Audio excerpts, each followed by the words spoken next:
Hello and welcome back. This is Candace from Candoodle, and today I'm going to be making this fun, clean, and simple rainbow card. So let's get started. So for this card, I'm going to be using quite a few of the same popsicle from the extra scoop stamp set. So I'm starting out with the matching die set and taking that popsicle to make myself a template.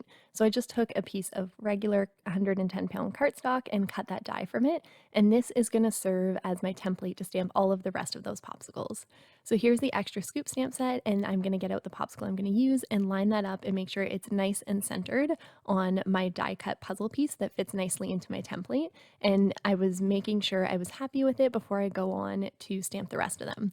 So off camera, I die cut like 10 of these popsicles, which I'm going to use on the card, and I actually cut them out of Bristol Smooth cardstock, and each of them is now going to fit in here like a nice little puzzle piece, and I can just stamp as many of those as I need for the card, and I find that this goes a lot faster than just stamping and die cutting each individually, so this is how I like to do my mass producing. So once I was done with all of those, I put them down so I can color them. And today I'm going to be using my Zig Clean Color Real Brush markers, but you could color these in whatever way you like. So I started by coloring all of my popsicle sticks in the oatmeal color. And then for the rest of them, I have my colors that I'm using on the right-hand side. I have my own kind of handwritten numbers on them. I like to store them where I can see the lids. So this is just easier for me to kind of have an idea of what the color is and then grab whichever ones accordingly and still know what numbers they are. So if you're interested, I know the coloring is a little bit quick because I sped it up so it wouldn't take up the whole video, but you can still see what colors I'm using for each of these.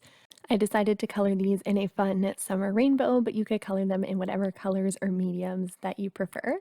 So I'm doing some very simple coloring on this. I love zigs because you can get a lot of dimension and shading without using a lot of colors. For each popsicle, I'm only using 2 colors in my colorless blender.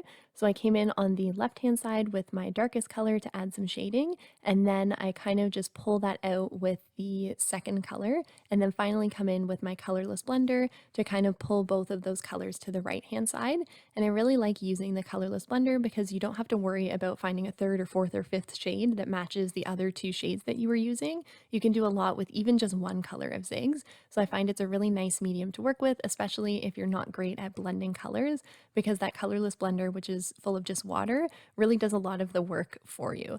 So I feel like I don't use these enough, and I was very happy that I brought them out for this video. But you could, again, use any coloring medium that you choose, and these would look great. I love that these ended up looking really like ice pops at the end of this. I knew I wanted to arrange these in a circle on my card base. You can see the design we're headed for on the right, and I wanted my sentiment to be in the center. So I took a piece of cardstock that was the same size as my card, and I drew lines just out from the center with a ruler so I could tell where the exact center was. And then I used that kind of guide to put my sentiment in my MISTI. And then I took my actual card base and stamped on that, knowing that it would be exactly in the center. So I kind of used that on the left-hand side there as my guide to also center the popsicles. I was gonna transition the guide onto my actual card base, but I realized I could probably eyeball it and get them pretty close to what I wanted without having to actually do all the measuring and everything like that. So I got my popsicles into the order that I wanted them on my card base, and then I started by gluing the top and bottom and the left and right sides. That way I could put the other popsicles in and kind of make sure that they were centered with just eyeballing and not having to do any extreme sort of measurements, which I know is something very against what I would usually do. But I think in the end it turned out pretty visually pleasing and looks pretty centered, so that's what counts. So now I'm just going to take that and I'm going to put some adhesive down on the back so I can glue this to my card base. And this card is actually 5 by 6.5, which is a bit of an unusual size for me, but I really like it. It's kind of like a 5 by 7, but a bit smaller. So there we have the final card. I hope this gives you an idea for how to use your smaller stamps in a very fun and graphic sort of way. As always, I appreciate the time that you spend here with me. Don't forget to give this video a like and subscribe if you haven't already, and I will see you in another video. Bye!